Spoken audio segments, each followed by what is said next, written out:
Thank you for being a friend. Travel down the road and back again. Your heart is true, you're a pal and a confidant. Hey everyone, Jeff here on an episode of Get to Know Me. And joining me, I've got Frizzy here. How are you? Hi, I'm doing great. Awesome. Well, this podcast is all about us getting to know our trans and non-binary family all over the world and hopefully shed some of the light on, everyone is just trying to live their life. Yeah, and I am so glad to be able to be here and share my story with everyone. Well, I can't wait to hear it because it's everyone I get to talk to. It's just a fascinating story, and I think every little one I do, I learn a little bit, which is a big help for me as well. So let me just ask you, how has being trans been an obstacle for you with the big three, friends, family, and work? So with my friends, actually, I don't find an obstacle at all. Most of my friends are either queer or neurodivergent themselves, Hmm. and so a lot of the times I'm not conflicted or presented with those problems that a lot of people would face if their friends weren't part of this community. Okay. So generally, I don't find any obstacles with them. Uh, a lot of my obstacles do come from work and family. Okay. Uh, Generally at work, there's a lot of like not respecting of me as a person.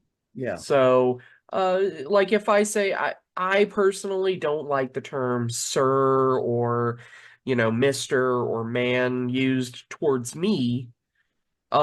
So I generally like to like remind people, hey, like don't call me sir. There's there are multiple reasons why not to. Yes. And um that tends to get overlooked a lot of the time. Hmm. So, general respect is a lot of the issues with that. And within my blood relatives, uh, they tend to see me as who I was, growing up. They tend to see me sort of black and white and ignore all the other characteristics about me, Right. which I find pretty difficult. But I mean, I've got tons of friends who are amazing and supportive.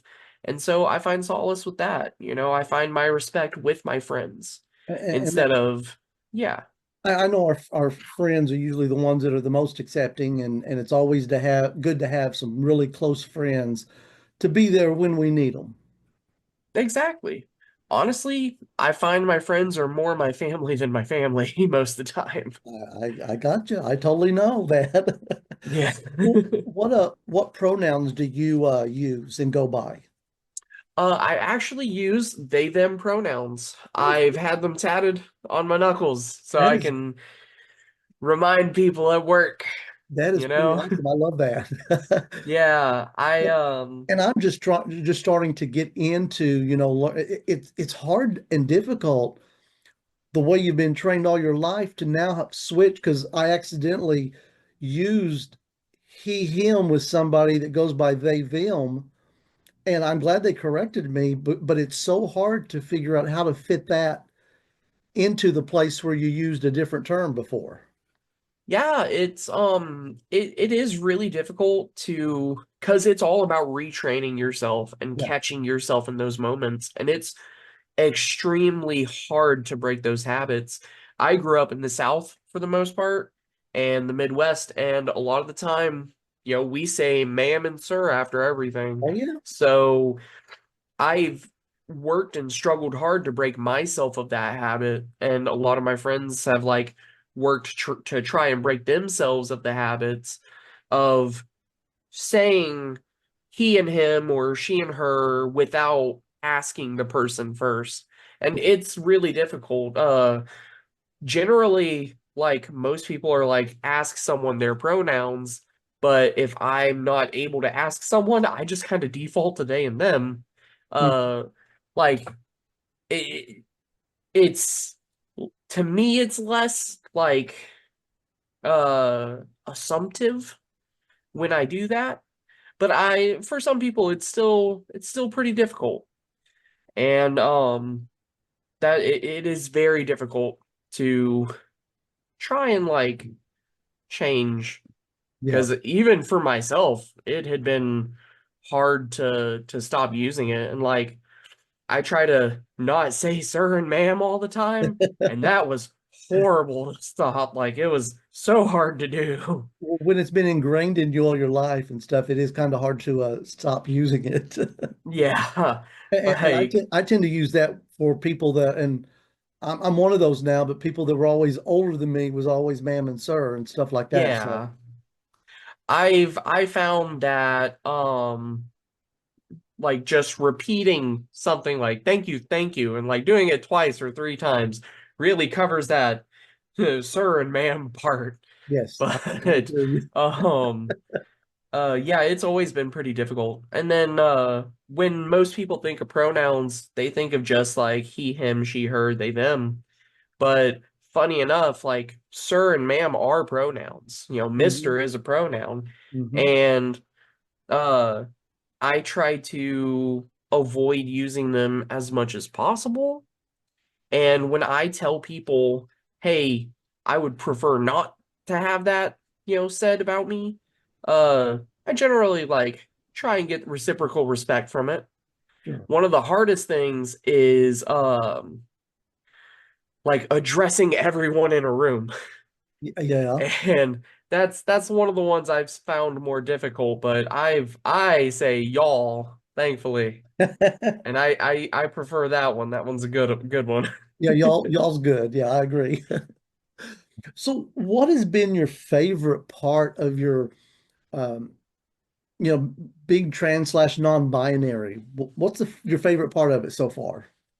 Um, Honestly, like my favorite part is being able to express myself, Hmm. uh, like without having to put myself in that sort of binary position. Because for me, as a non-binary person, trans non-binary, um, I don't view myself as like masculine or feminine at Hmm. like or male or female. I sort of view myself as like an amalgamation. Like I'm a lot of aspects of one and the other, all mushed together. Like I look very masculine right now, but like I'm wearing pajama bottoms that have polka dots all over them. So uh I go out in like skirts and stuff a lot and wear leggings and boots. But to me, being able to express myself in those ways and for other people to see and hear like how I am and get to know me as me as a Hmm. separate entity rather than um just like thinking, oh, this is a guy or oh, this is a girl. Like I Yeah, kind of like to ride the line a little. sure. I can understand that. So what has surprised you the most when you decided to, come out and be trans non-binary? So when I started transitioning, because I am medically transitioning, I'm on hormones and everything. Okay. Um, what surprised me the most was uh like the amount of support and creativity that's in the community. Hmm. There's a lot of creative people in the trans and queer communities, and um like it's crazy cool seeing all the amazing stuff that they do or and the stuff they do together. Yeah. I love working on projects with other people. I love like doing my crafts and painting and just getting to see how much creativity we have in our little little community is beautiful. It's great. Yeah, So that's what really surprised me. I agree. I agree. So what worries you the most? Honestly, what worries me the most is like misinformation that's spread Yes. and the lack of respect. Like, a lot of people assume that like trans people or non-binary people like are a little out there and crazy, but like we're not. We're just people, right? We're just people who,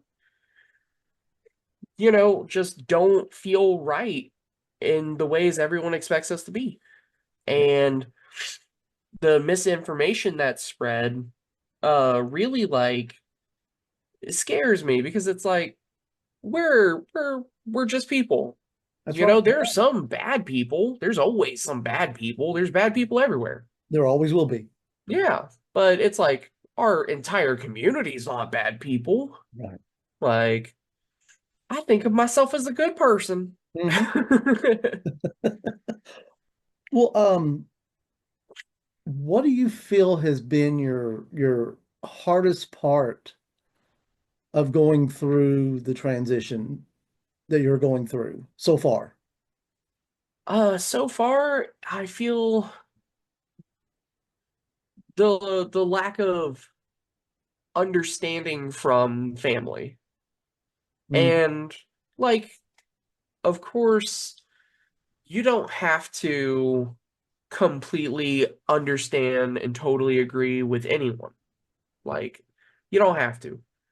But at least putting in that effort is important, especially if it's someone you love. hmm. So it's really difficult going through life with this group of people who have raised you and you've been around since, you were young, Yeah. and they don't want to put the effort to try and know you or know the struggle that you feel, um or the things you've gone through. Hmm. like uh like I've been to the very like deepest depths of alcoholism and being addicted to drugs, and like it was all because I didn't fit that same mold and I was looking for an out, for an answer, for something to numb. Yeah. And my family just assumed, oh, it's a phase, or oh, you'll grow out of it, or oh, you're just doing this for attention. Hmm. And it's really not. I'm not looking for attention. Um, the addiction and everything was a cry for help, and they didn't want to help. That's Or right. they wanted to help in ways that were detrimental to me. Yes. Yes. So honestly, that's probably the most difficult. Okay. Well, what can people like myself do to make things better? To make things better, honestly, just support and then like trying to spread that information about, um, just like, hey, like here's a good article by a trans person, or here's a good video by a trans person explaining their experience, and just showing support for all of our trans brothers and sisters and Yes. folks who are struggling just to stay above water, especially with how everything is.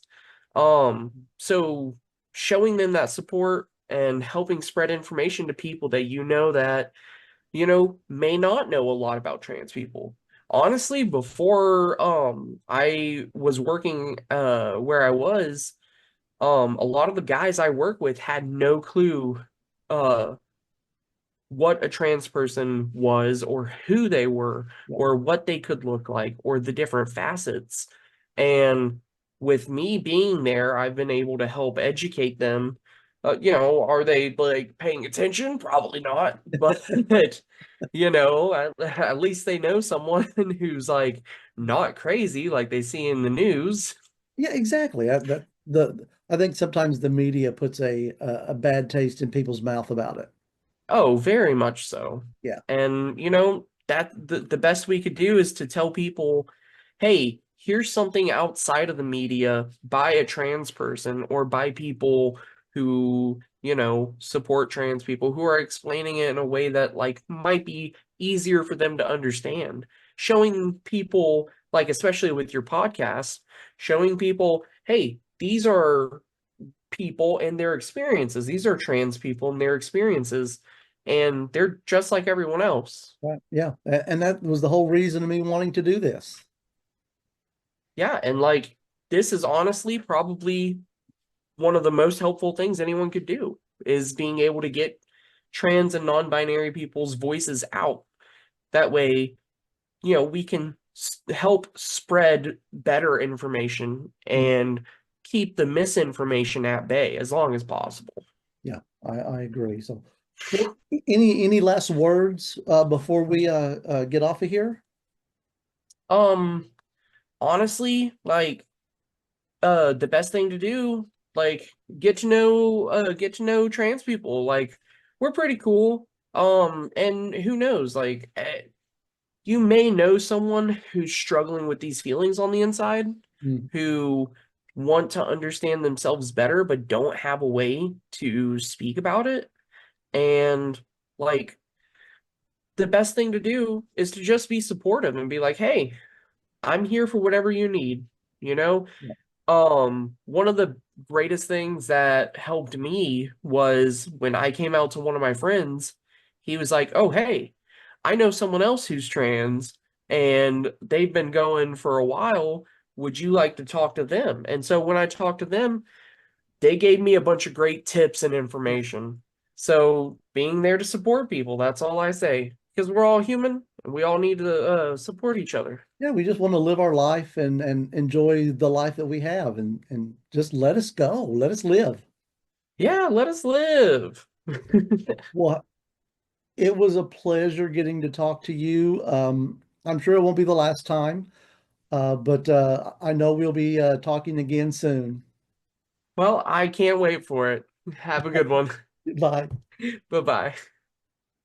I just want to encourage my listeners to be allies and continue educating themselves. Allies play a key role in supporting the trans community, and podcasts are a great medium for spreading awareness and fostering empathy. Please take care of each other.